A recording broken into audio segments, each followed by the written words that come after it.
നിങ്ങളുടെ പ്രതീക്ഷ കൈവെടിയരുത്. നിങ്ങൾക്കൊക്കെ പല പ്രതീക്ഷകളുണ്ട്. പക്ഷേ കുറേ കാലങ്ങൾ കഴിയുമ്പോൾ ഈ പ്രതീക്ഷകളൊക്കെ നടക്കാതെ വരുമ്പോൾ നമ്മൾക്കൊരു നിരാശ വരും. പക്ഷെ നമ്മൾ മനസ്സിലാക്കണം, ദൈവം എല്ലാം അതതിൻ്റെ സമയത്തെ ദൈവം ഭംഗിയായി ചെയ്യുന്നു. A woman who never misses the church services receives a miraculous healing after 18 years.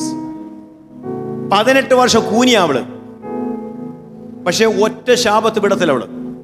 18ാമത്തെ വർഷം അവൾ പ്രതീക്ഷിക്കാത്ത സമയത്ത് കർത്താവ് ഈശോ മിശിഹ ആ ആലയത്തിൽ വന്നു. അവളെ വിളിച്ചു. ഒരു പ്രതീക്ഷയ്ക്കും വകയില്ലാത്ത സമയത്ത് കർത്താവ് യേശു മുന്നോട്ട് വിളിച്ചു. അവൾ പറഞ്ഞു, ഈ കൂനിന്റെ ആത്മാവിനെ I rebuke in the name of Jesus. ചാടി എഴുന്നേറ്റവള്. ജീവിതത്തിൽ ആദ്യമായിട്ട് അവൾ ആലയൊക്കെ മൊത്തം ഒന്ന് കണ്ടു. 18 വർഷം. In his time he makes all things beautiful. ദൈവമെല്ലാം അതിൻ്റെ സമയത്തെ ഭംഗിയായി ചെയ്യും.